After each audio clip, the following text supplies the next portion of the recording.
کے اندر یہ حدیث موجود ہے۔ اور فی روایت دارمی و ترمذی عنہ اذا رأیتم، اور سنن دارمی اور سنن ترمذی کی روایت میں ہے کہ جب تم دیکھو کسی شخص کو مسجد میں خرید و فروخت کرتے ہوئے تو تم کہو اللہ تعالیٰ تیری تجارت میں برکت نہ دے۔ ایک ساتھی نے سوال کیا ہے کہ کوئی بندہ کچا لہسن یا پیاز کھا کر مسجد میں آ سکتا ہے، نماز پڑھ سکتا ہے یا نہیں، جبکہ اس کے منہ میں ابھی اس کچے پیاز کی یا لہسن کی سمیل بدبو ہو؟ جواب ہے کہ یہ مکروہ ہے۔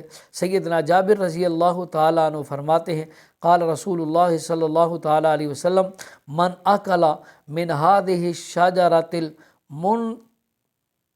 المنتنۃ فلا یقربن مسجدنا فإن الملائکۃ تنعزى مما تنعزى منہ الانس۔ مسلم شریف اور بخاری کے اندر یہ حدیث موجود ہے۔ جابر رضی اللہ تعالیٰ عنہ سے روایت ہے کہ رسول اللہ صلی اللہ تعالیٰ علیہ وسلم نے فرمایا جس نے اس بدبودار درخت لہسن پیاز وغیرہ سے کھایا تو وہ ہماری مسجد میں نہ آئے، کیونکہ فرشتے بھی تکلیف پاتے ہیں اس چیز سے جس سے انسان تکلیف پاتے ہیں۔ اور مسئلہ ہے لہسن اور پیاز کے بارے میں رسول اللہ صلی اللہ تعالیٰ علیہ وسلم نے فرمایا اگر کھانا ہو تو ان کو پکا کر کھاؤ۔ لہسن پیاز، لہسن کی طرح حکا، سگریٹ، مولی، نسوار، گندک، مٹی کا تیل، ہر بدبودار چیز کا یہی حکم ہے۔